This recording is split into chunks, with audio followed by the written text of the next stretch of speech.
Fala pessoal, tudo bem? Eu espero que todos vocês estejam ótimos. Eu sou o Jair, estudante de nutrição, e esse é mais um vídeo do canal Estudando Nutrição.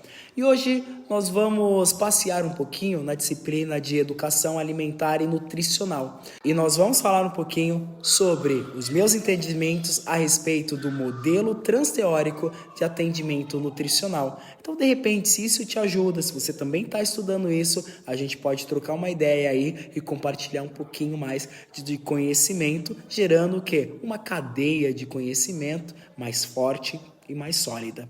Bom, vamos lá. O modelo transteórico de atendimento nutricional, o que ele é?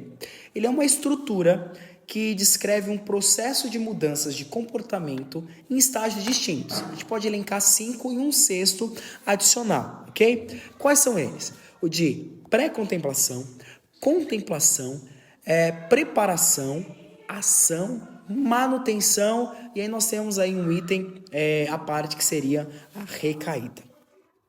E no contexto do atendimento nutricional, o que isso significa? Bom, isso significa que o nutricionista ele precisa ter uma abordagem adaptada às necessidades e disposições do seu cliente. Isso em cada um dos estágios, tá? Seja fornecendo informações educacionais lá na fase que ele está ainda no período de contemplação, ou desenvolvendo estratégias práticas durante todo o processo de ação. Bom, mas o que são cada um desses estágios? Vamos começar pelo estágio de pré-contemplação. O que é o estágio de pré-contemplação?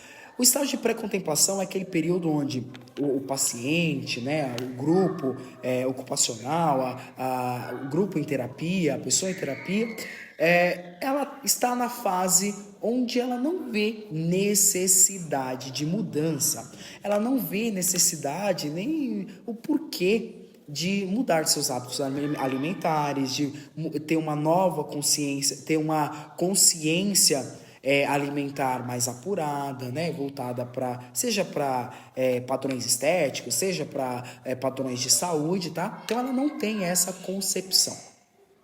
E aí é onde o nutricionista, né, ele trabalha de forma a orientar, tentar ajudar, ser um mediador entre o processo nutricional, os benefícios nutricionais com a vida daquela pessoa. Ele faz umas correlações para que aquela pessoa ela tenha uma conscientização do que realmente vai precisar, do que realmente pode ser benéfico para ela ao longo da vida dela. E aí nós vamos para o segundo estágio, né, que é o estágio de contemplação. O que é a contemplação? A contemplação é aquele momento onde a pessoa tem a consciência, ok? Que ela precisa adotar hábitos alimentares saudáveis, de repente uma prática esportiva, uma atividade onde ela se mantenha em ação, né? Uma ação onde ela se mantenha em atividade corporal, de repente prevenção de algumas doenças, a importância de ingerir adequadamente certo grupo alimentar, né? Ter uma contagem direta de calorias, né? Ou indireta, né? Direta não, mas indireta de calorias. Então ela começa a ter um vislumbre do que poderia ser a vida dela a partir do momento que ela adote métodos mais saudáveis de vida. Porém, nesse estágio, ela ainda não tem um plano de ação, tá? Ela só entende aquilo, mas ainda está começando a formatar um plano ali, um possível primeiro passo. E aí nós nos deparamos com o terceiro passo, que é a preparação.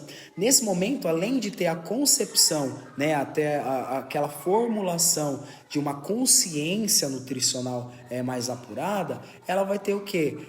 Um plano de ação. Então ela vai se inscrever na academia, ela vai conversar com o nutricionista, a respeito do que ela pode fazer a partir daquele momento. Então começa-se a detalhar um plano de ação, beleza?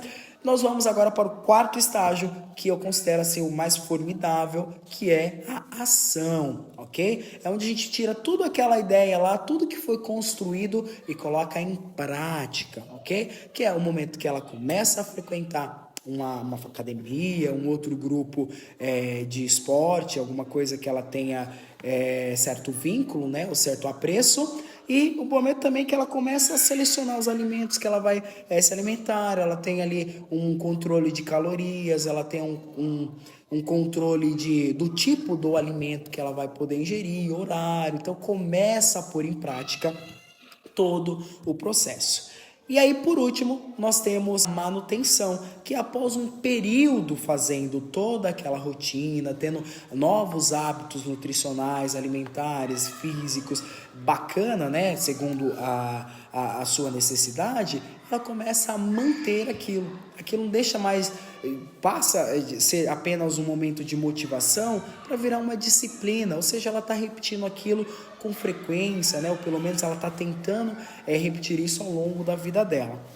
E assim, nós temos também, infelizmente, um outro estágio que pode até estar intrinsecamente ligado, mas a gente coloca ele um pouquinho de lado, estágio de recaída, que é aquele período onde a pessoa deixa de fazer a manutenção, ou de repente ela está no estágio mais avançado, e aí por não atender as expectativas dela, de repente o que ela projetou não estava dentro do esperado, ou seja, necessidade de trabalhos, necessidades diversas, ela deixa de dar continuidade na manutenção daquele comportamento nutricional.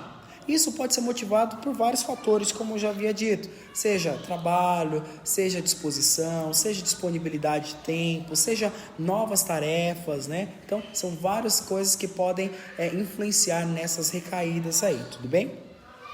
E o interessante é que entre um estágio e outro não há uma sequência linear. Não quer dizer que eu estou lá no pré-contemplação, vou para a contemplação, vou depois para a ação, para a preparação, depois para a ação. Isso não quer dizer isso, tá? Imagine uma pessoa que está lá no sofá da casa, vê um vídeo motivacional e fala assim, olha só que legal, eu quero ser igual essa pessoa que está aqui de repente correndo e resolve fazer uma atividade física. E aí sai disparado, sem uma orientação adequada, sem uma periodização, né? Achando que de repente dá para fazer aquilo de primeiro momento, não que não dê, mas né? De repente sai com essa concepção, nesse caso, e aí ela acaba lesionando. E aí ela volta para casa chateada, acha que aquilo não é mais para ela. Então perceba, ela estava no momento de ação, e aí por conta de uma lesão, ela fala assim, não, isso não é pra mim, isso não é mais bacana, isso aqui eu não levo jeito, isso aqui não tá na minha vida e tal. Ela volta para um período de pré-contemplação, onde ela não acredita mais naquilo, ela não tem aquela consciência que aquelas atividades são importantes, entendeu? Então, não há uma sequência linear, há uma sequência aí espiral, que tem ciclos, né? Cíclica, então há uma variação muito grande. Bom, essas foram as minhas percepções do modelo transteórico da disciplina de Educação Alimentar e Nutricional. Espero que vocês tenham gostado. Comenta aqui embaixo se você também está estudando ou já estudou essa disciplina. E aqui a gente pode acrescentar algumas opiniões, alguns debates a respeito do conteúdo e enriquecer ainda mais esse contexto nutricional na vida das pessoas. Um grande abraço e até o próximo vídeo. Tchau, tchau.